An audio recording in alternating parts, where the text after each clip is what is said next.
금융당국이 신협 등 상호금융권의 아파트 집단대출에 고강도 규제를 도입합니다. 상호금융의 대출 부실을 미리 막겠다는 조치입니다. 삼성전자가 세계 최초로 개발한 6,400만 화소 이미지 센서를 공개했습니다. 이미지 센서를 시작으로 비메모리 반도체 분야에서 2030년까지 1등을 하겠다는 포부입니다. 전국 법원 경매 진행 건수가 3년 만에 최대치를 기록했습니다. 최근 주택 가격이 떨어지고 지방의 역전세난이 심화되면서 경매 신청이 늘어난 영향입니다. 감사의견 비적정으로 상장 폐지 위기에 내몰렸다 기사회생에 나선 간만우회 사태를 이전에 보도드렸었는데요. 간만우 외에도 새로운 외부 감사법 시행으로 어려움을 겪는 기업들이 늘어나고 있습니다. 센 뉴스 플러스 잠시 후 뵙겠습니다.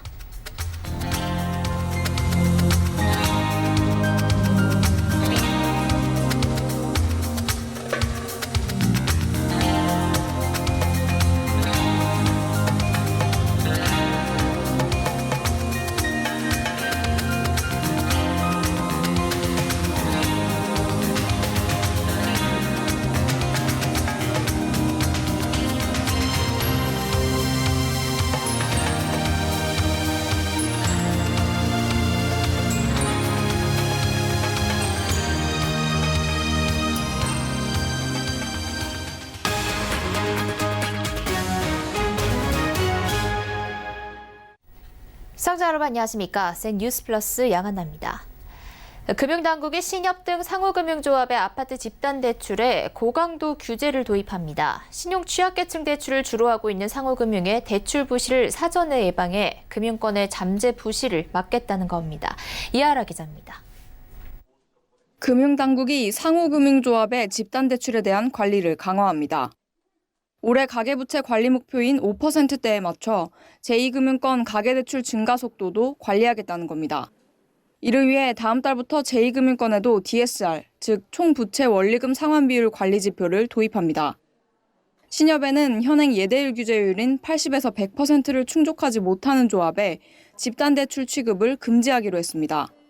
동일 사업장별 취급 한도도 500억 원으로 기준을 만들겠다고 밝혔습니다. 3월 말 기준 신협의 예대율은 77.9%입니다. 지난 2013년 7월 금융당국은 상호금융조합의 건전성을 관리하기 위해 예대율을 80%로 제한한 바 있습니다. 다만 대출금 200억 원 미만의 소규모 조합의 경우 소액 수신, 대출 변동으로 예대율이 크게 변할 수 있어 규제 대상에서 제외됐습니다. 6년 전보다 상호금융조합에 대한 대출 규제를 강화하겠다는 겁니다. 2017년 4월부터 사실상 집단대출 영업이 중단됐던 새마을금고에는 신협 수준 이상의 취급 기준을 적용하고 대출 대비 집단대출 비중을 현 수준인 7.4% 이내로 관리하도록 했습니다. 오는 13일부터 중단됐던 영업을 재개할 수 있도록 해주되 고강도 규제를 부과함으로써 금고 수수로 총량 관리를 하도록 한 겁니다. 집단대출 상시 관리 체계도 구축하기로 했습니다. 금융감독원과 상호금융권 중앙회가 분기별로 집단대출 상세 현황을 파악하고 집단대출 급증이나 건설 경기 악화 등 리스크 요인이 발생할 경우 조치를 취하도록 했습니다. 저축은행과 여전업권에도 다른 업권과 마찬가지로 주택담보대출 분할 상환 목표 비율을 도입하겠다고 밝혔습니다. 현재 30% 중반대인 저축은행권의 분할 상환 비율을 내년 말까지 43%로 올리겠다는 겁니다. 그동안 은행, 보험, 상호금융권엔 주담대 중 일정 비율을 만기 일시 상환이 아닌 분할 상환으로 채워야 했지만 저축은행과 여전사엔 이런 제한이 없었습니다. 서울경제TV 이하라입니다. 삼성전자가 비메모리 반도체 분야에서 2030년까지 1등을 하겠다고 발표했는데요. 그 목표를 이미지 센서로부터 이뤄나갈 것으로 보입니다. 삼성전자가 이미지 센서 신제품을 공개하며 곧 1위를 탈환할 수 있을 것이라는 강한 자신감을 드러냈습니다. 이보경 기자입니다. 전면을 가득 채운 풀스크린, 여러 개의 카메라를 탑재한 멀티 카메라. 최근 출시되는 스마트폰들의 특징입니다. 삼성전자가 이러한 스마트폰 트렌드에 맞춰 작은 칩의 크기로 고화소를 구현할 수 있는 초소형 픽셀을 적용한 이미지 센서를 공개했습니다. 이미지 센서는 렌즈를 통해 들어온 빛을 디지털 신호로 바꿔주는 반도체입니다. 이번에 공개된 이미지 센서는 모바일용 이미지 센서에서는 세계 최초로 6,400만 화소까지 끌어올렸습니다. 고화소를 구현하는 동시에 픽셀의 크기는 삼성전자의 이미지 센서 라인업 중 가장 작은 크기인 0.8 마이크로미터 픽셀을 적용했습니다. 여기에 내부를 분리하는 아이소셀 구조로 빛의 손실을 줄여 색 재현성을 높였으며 4개의 픽셀을 한 개처럼 동작시켜 감도를 4배 높이는 테트라셀 기술도 적용돼 어두운 환경에서도 밝은 이미지 촬영을 가능하게 했습니다. 삼성전자는 이러한 기술력을 바탕으로 이미지 센서 시장 1위인 소니를 곧 따라잡겠다는 전략입니다. 2030년 비메모리 반도체 1위 목표를 이미지 센서에서부터 시작한 겁니다. 1992년 세계 최초로 63메가 D램 개발을 시작으로 10년 후인 2002년에 세계 메모리 시장 1위를 확고히 굳혔습니다. 오늘 저희는 64메가 이미지 센서를 소개하고 앞으로 10년 후인 2029년까지 세계 1위를 만들어가도록 하겠습니다. 한편 이미지 센서는 모바일뿐만 아니라 전장과 의료용 카메라 등 다양한 부분에 탑재되고 있습니다. 지난해 270억 달러 수준의 글로벌 센서 시장은 2030년이면 1,310억 달러 규모로 5배가량 커질 것으로 관측됩니다.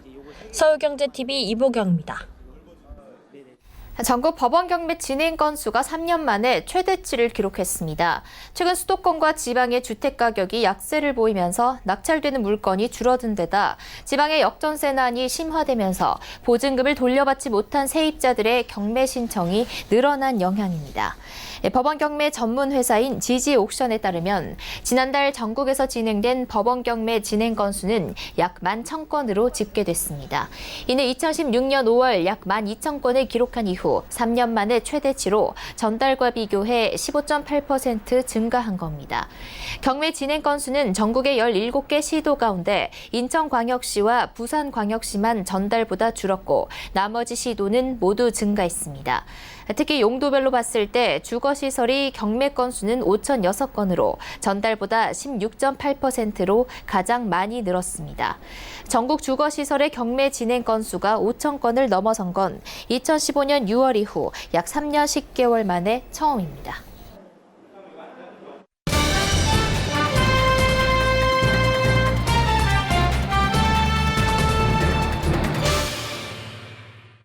거래소는 최근 상장 폐지 반대 소송을 진행 중인 코스닥 기업 간만우에 대해 투자주의 환기 종목 지정을 해제했습니다. 그런데 투자를 조심해야 할 이유가 사라졌는데도 간만우의 거래 재개는 허용하지 않고 있습니다. 일각에서는 명분을 중시하는 관료주의적 태도 때문이 아니냐라는 비판이 나옵니다. 김성훈 기자입니다. 한국거래소는 지난 3월 통신부품 기업 간만우에 대해 투자주의 환기 종목 지정을 완전 해제했습니다. 투자주의 환기 종목이란 쉽게 말해 투자를 할 때 더 신중하게 생각해야 하는 종목이라는 의미입니다. 문제는 투자주의 환기 종목에서 해제됐음에도 거래는 재개되지 않고 있다는 점입니다. 거래소는 투자자 보호를 위해 내부 기준과 자본시장법에 근거해 투자주의 환기 종목을 지정하고 있습니다. 따라서 투자주의 환기 종목에서 벗어났다는 것은 정상적인 주식 거래가 가능한 기업이라고 볼 수 있습니다. 하지만 거래소와 간만우의 본안 소송은 계속되고 있고 오는 6월 법원 심리가 예정돼 있습니다. 현재 거래 정지 상태인 간만우는 지난해 9월 회계 의견 비적정으로 상장 폐지 선고를 받고 정리매매까지 들어갔다가 다시 감사 의견 적정을 받아 상장 폐지 반대 본안 소송을 시작한 바 있습니다. 업계 관계자들은 거래소가 이중적인 태도를 보이고 있다고 지적합니다. 간만우의 경우 2017년과 2018년 감사 의견 모두 적정 의견을 받는 등 거래 재개 자격을 충분히 갖췄지만 거래소가 한 번 내린 상장 폐지 결정을 바꾸는 것이 부담스러워 소송을 끌어가고 있다는 겁니다. 거래소 측은 심사 결과에 따라 간만우를 투자주의 환기 종목에서 해제했지만 거래 재개는 별개의 문제라는 입장입니다. 간만우에 대한 거래 정지와 상장 폐지 결정으로 피해를 본 소액주주들은 거래소의 전형적인 관료주의적 행태라며 오는 10일 거래 재개 촉구 집회를 준비하고 있습니다. 서울경제TV 김성훈입니다. 감사의견 비적정을 받아 상장 폐지 위기에 놓인 건 비단 간만우뿐만이 아닙니다. 일부 대기업을 포함한 코스피 상장사들까지 감사보고서 공포에 시달리고 있는데요. 상대적으로 자금과 인력이 부족한 코스닥 상장사들은 전문 인력을 구할 수도 없다며 어려움을 호소하고 있습니다. 앵커 리포트입니다. 감사의견 비적정을 받아 상장 폐지 위기에 놓인 간만우 사태의 시작은 지난해 11월부터 시행한 새로운 외부 감사에 관한 법률, 이른바 신외감법으로 거슬러 올라갑니다. 고의 분식회계 의혹을 받고 있는 삼성바이오로직스 사태로 기업에 대한 회계 감사를 더 깐깐하게 하도록 만든 법입니다. 신외감법 시행으로 올해 감사의견 비적정을 받은 상장사가 무더기로 나오고 있습니다. 이로 인해 33개 상장사에 상장 폐지 사유가 발생했고 69개사는 관리 종목으로 편입됐습니다. 이들 중에는 대기업을 포함한 코스피 상장사들까지 포함되면서 주식시장은 감사보고서 공포에 휩싸였습니다.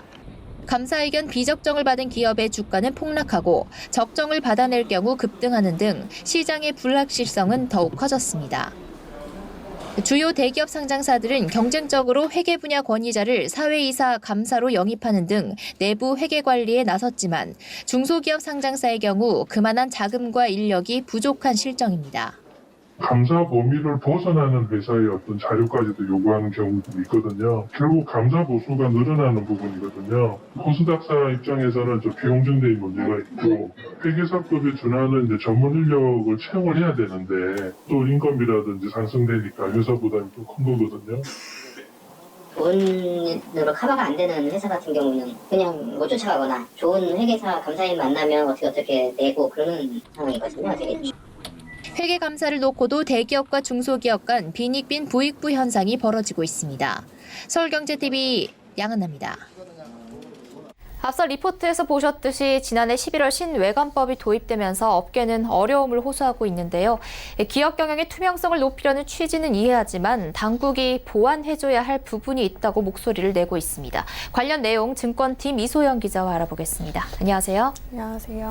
네, 이 기자, 이 신외감법으로 최근에 기업들이 많이 힘들어하고 있다고 하는데요. 이 업계는 여기서 좀 더 보완이 되어야 한다라고 주장을 한다고요. 네, 일단 업계는 이 신외감법 도입을 통해서 기업의 회계 투명성을 높이는 것 자체에는 취지를 동의하고 있습니다. 하지만 업계의 요구도 반영이 되었으면 좋겠다라는 의견인데요. 특히 보완점으로는 3가지를 꼽고 있습니다. 바로 내부 회계 감사, 그리고 필수 감사 시간, 그리고 감사인과의 소통, 이 3가지입니다. 네, 이 3가지 보완점이 필요하다고 했는데요. 각각 개별적으로 좀 더 구체적으로 설명해 주시죠.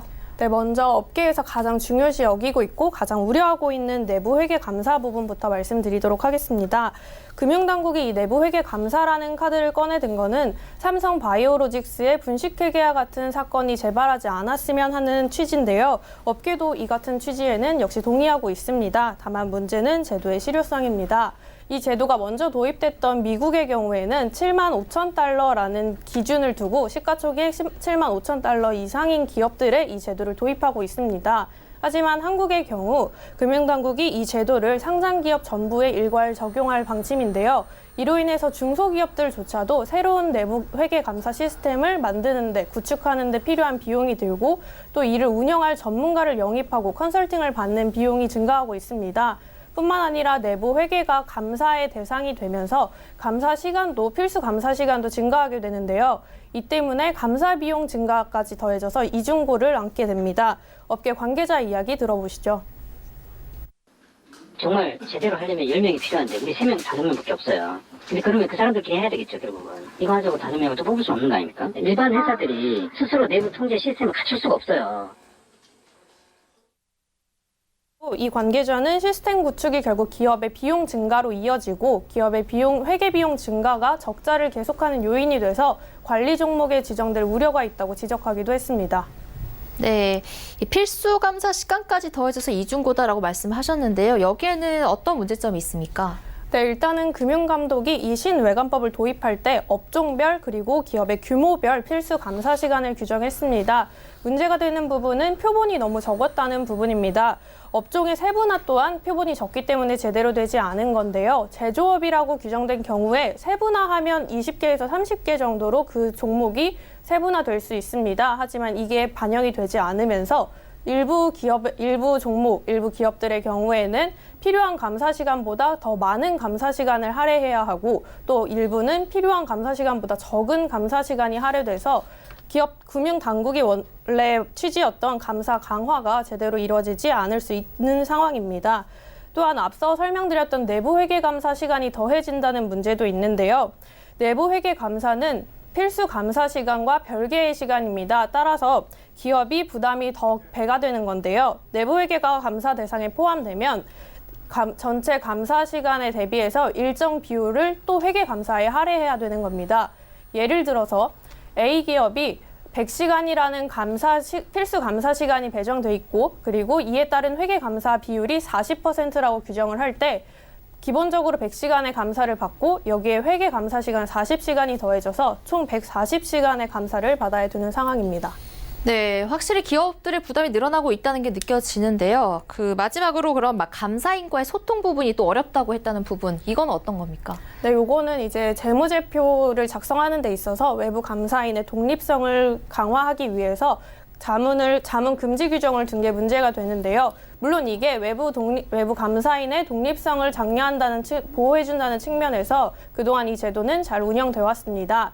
하지만 이번에 신외관법이 도입되면서 감사는 강화되긴데 여전히 이 보수적인 감사인들과 소통이 어렵다는 점에서 기업들이 이 규정을 완화해달라고 하고 있는 겁니다. 감사가 강화될 때 정작 감사인이 자문을 받지 못하게 되면서 감사 보고서가 나올 때까지 본인의 감사가 어떻게 진행되고 있는지 깜깜이 상태가 되는 겁니다. 네. 이 기자가 취재를 하면서 업계나 시장 이야기 많이 들어보셨을 텐데요. 뭔가 공통적으로 좀 강조하고 있는 부분이 있었다면 어떤 게 있습니까?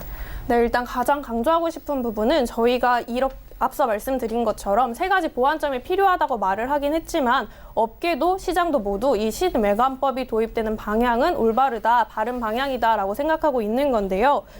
다만 이제 금융당국이 말한 이러한 정책이 효율적으로 실현되기 위해서 업계에서 말하고 있는 보완점이 좀 더 귀 기울여서 들어주면 좋지 않을까라는 의견이 나오는 겁니다. 네. 이소영 기자와 신규 외관법에 대해서 자세한 내용 살펴봤습니다. 말씀 감사합니다. 감사합니다.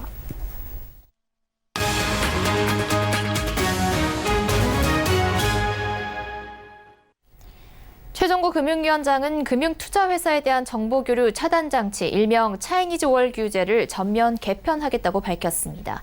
최 위원장은 이날 여의도 금융투자협회에서 열린 금융투자회사의 혁신금융 활성화를 위한 현장 간담회에 참석해 이같이 말했습니다.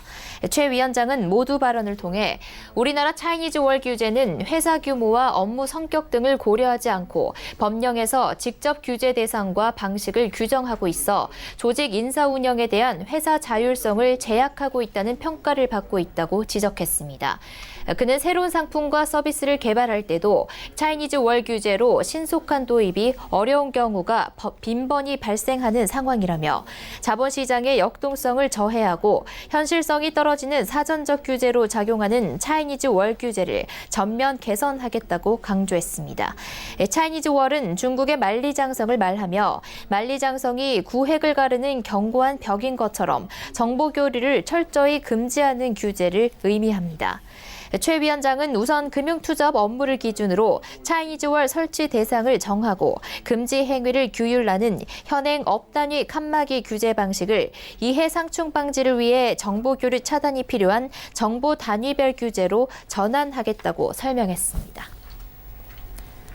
하나금융그룹은 오늘 서울 중구 사옥에서 23개 지방자치단체와 국공립 어린이집 지원을 위한 합동 업무 협약을 체결했습니다.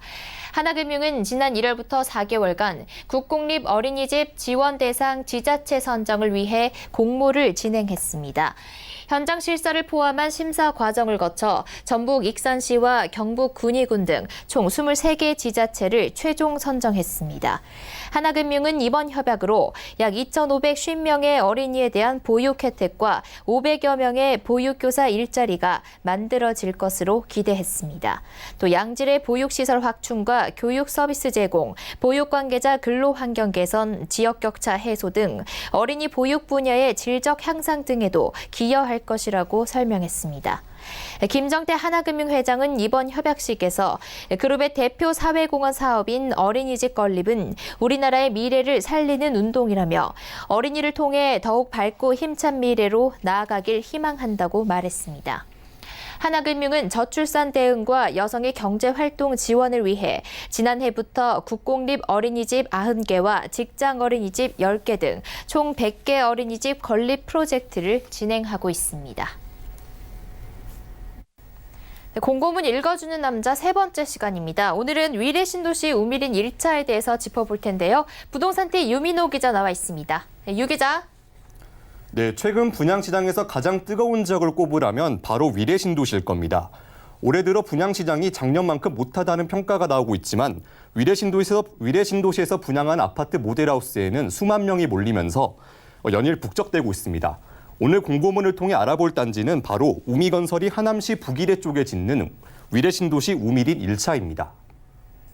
네, 위례 신도시가 전반적으로 분양시장에서 강세를 보이는 게 아무래도 이 지역이 다른 지역에 비해서 저렴해서잖아요. 이 우미린 1차도 마찬가지인가요? 네, 그렇습니다. 우선 공고문 첫 페이지를 한번 살펴보겠습니다. 공고문 첫 장부터 우미린 1차는 공공택지에 들어서고 분양가 상한제가 적용되는 민영아파트라는 것이 명시돼 있습니다. 네, 이 단지의 3.3제곱미터당 평균 분양가는 1,871만 원인데요. 공익남에서 첫 번째로 다뤘던 송파 위례 계룡 리슈빌보다 300만 원 낮은 가격입니다. 모두 전용 면적 102에서 114제곱미터의 중대형 평형으로 구성되어 있지만 모두 분양가가 9억 원 아래라서 중도금 대출이 가능합니다. 네, 가격 경쟁력은 어느 정도 확보가 된 건데요. 그만큼 전매 제한이 길어지진 않습니까? 네, 다음으로 넘어가겠습니다. 이 공고문을 살펴보면요. 이 단지의 분양권 전매 기간은 무려 8년입니다. 앞서 언급한 계룡 리슈빌보다 2배 더 긴 기간인데요. 분양가가 주변 시세의 70% 아래다 보니까 이처럼 긴 전매 제한 기간이 적용된 겁니다. 청약에 관심 있는 수요자들은 장기적으로 보고 청약통장 사용을 고심해야 될 것 같습니다. 네, 꼼꼼하게 공고문을 한번 살펴보죠. 특별히 어떤 것들이 또 눈에 들어오나요? 네, 다시 한번 조감도를 한번 다시 살펴보겠습니다. 이렇게 보시면 단지 남동쪽으로 초등학교 예정부지가 들어설 거라고 이렇게 표시가 돼 있습니다. 이 단지에 거주하는 초등학생은 가칭 위례 1초인 이곳에 배정될 예정입니다. 다만 다시 공고문을 다시 살펴보면요. 이 초등학교 개교 시기 그리고 개교 시기나 설립 여부 같은 것들은 이게 좀 변경이 될 수 있다고 이렇게 명시가 돼 있습니다.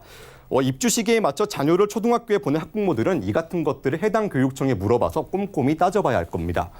네, 다시 한번 단지 조감도를 보면요. 이 초등학교 부지에 있는 곳에 또 특정 종교시설이 들어올 예정인데요. 이 때문에 111동이나 112동의 그 조망권을 해칠 수 있다는 점 이것도 좀 명시해야 되겠습니다. 네, 지난주 0일남에서 분석했던 가밀지구 같은 경우는 그 단지 주변에 발전소라든가 비행장 이런 것들이 있어서 좀 불편을 겪을 수 있다 이런 얘기가 나왔는데요. 이 우미린 1차 단지 주변은 어떻습니까? 네, 다시 공고문을 한번 살펴보겠습니다. 일단 앞서 언급한 계룡 리슈빌처럼 단지 인근에 이렇게 열병합 발전소가 있다는 것이 명시가 돼 있는데요.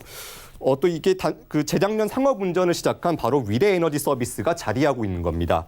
직선 거리로 600m 정도 떨어져 있지만 인터넷 커뮤니팅을 제가 살펴봤는데 이 청약을 고심하고 있는 수요자들은 이른바 발전소 뷰에 대한 걱정이 많았습니다. 또 단지 주변으로 이렇게 골프장, 골프 연습장들이 이렇게 포진해 있어서 각종 소음이나 눈부신 폐해가 있음을 공고문을 통해 확인할 수 있었습니다. 네, 그럼 마지막으로 청약 일정과 주의사항 짚어주시죠. 네, 우미린 1차는 오늘 특별 공급을 시작으로 본격적인 청약에 돌입했습니다. 내일은 1순위 청약이 있고요. 다음 공고문을 살펴보면요. 이 하남시에서 1년 이상 거주한 사람에게 일반 공급 가구수의 30%를 우선 공급하고 다시 경기도에서 1년 이상 거주한 사람에게 20%가 우선 공급됩니다. 네, 나머지 절반은 수도권에 거주하는 사람에게 돌아갑니다. 당첨자 발표일은 다음 주 금요일입니다. 지금까지 공고문 읽어주는 남자였습니다. 네, 오늘 읽어주는 남자는 위례 신도시 우미린 1차에 대해서 알아봤습니다. 유민호 기자, 감사합니다. 감사합니다.